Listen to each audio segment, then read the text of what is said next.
Hey, this is Vinay Virmani. Be unique, be Anokhi.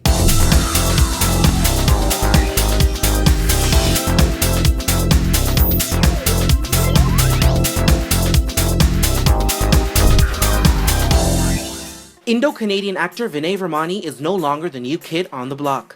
With various successful films and eclectic performances under his belt, Vinay is a force to reckon with. ANOKHI Pulse TV caught up with Vinay just before ANOKHI's 12th anniversary celebrations, where he was honored in its first-time commemorative coffee table book, the ANOKHI List 2015, and was awarded with the Most Promising Actor Award at the ANOKHI Awards. Vinay spoke to APTV about working in front of and behind the camera as a producer and actor, the South Asian success story in mainstream pop culture, and the universal elements of the immigrant story across his past two films, and how he intends to fully tell that story with an upcoming project. Now, you've been a man not only in front of the camera, but behind too. Tell me about that experience. It's been a really interesting journey. I think that I've been able to work with such amazing international talent, such great crews, directors, studios. I'm really blessed. I still feel that this is just the beginning. I'm learning so much more, being able to collaborate with so many great people, learning. I'm looking forward to just promoting our stories, our community. So how has that shaped you as an artist? Because whenever I speak to, a lot of film stars, when they're in front of the camera, they always have a process. Whether they are, a strategic or a method actor or not, they always go to a certain place in their mind. So having that experience in front and behind the camera, what sort of place do you go to when, the camera starts recording? It all depends on the role. Dr. Cabby was a very interesting process for me because I had written the script, starring in it, producing it as well, but we had such a great team that I could just shut myself off from each process.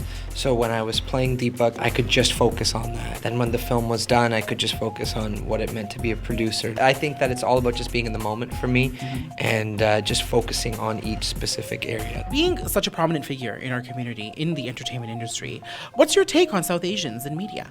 I think being South Asian is so hot right now. Really, it is. I think that if you look at Hollywood last year, from Million Dollar Arm, 100-Foot Journey, Best Exotic, Dr. Cabby, I think that we have very interesting stories to tell.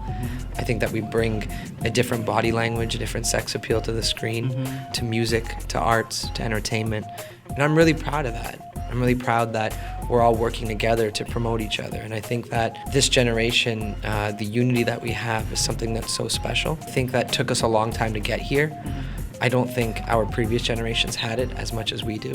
We really support each other. And it's so funny because you're talking about being South Asian, being hot, being a trend. We've come such a long way from the bindi or the sari, which is how we used to be in mainstream culture. So what do you think that significance is? So I think that we're beyond that, what you're saying, just the bindi or the yoga or the Bollywood. There's so many different facets of what it means to be South Asian now, and South Asian arts and culture and entertainment. There's so many different avenues, so many different mediums. So I think that it's really here to stay. Now, speaking specifically about the immigrant story, I know that it was a strong point in Dr. Cabby, and it had reoccurring undertone in Breakaway as well.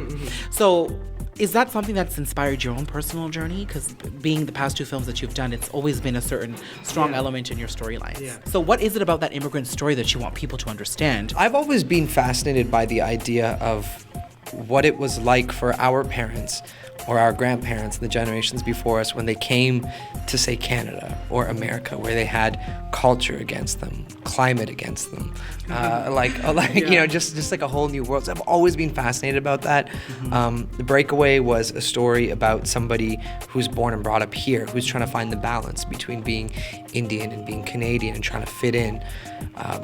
Dr. Cabby was this fish out of water story that looked at it from this, professional angle. So now my hope is to make a movie about the 70s or the 80s and what it was like for our parents. So that's a story that I'm working on right now. I think that it would kind of be the end to my trilogy that covers that genre of filmmaking. So, Dr. Cabby had a lot of critical acclaim, even won at the Canadian Screen Awards. It's had this sort of cultural connect that's gone beyond the South Asian community too.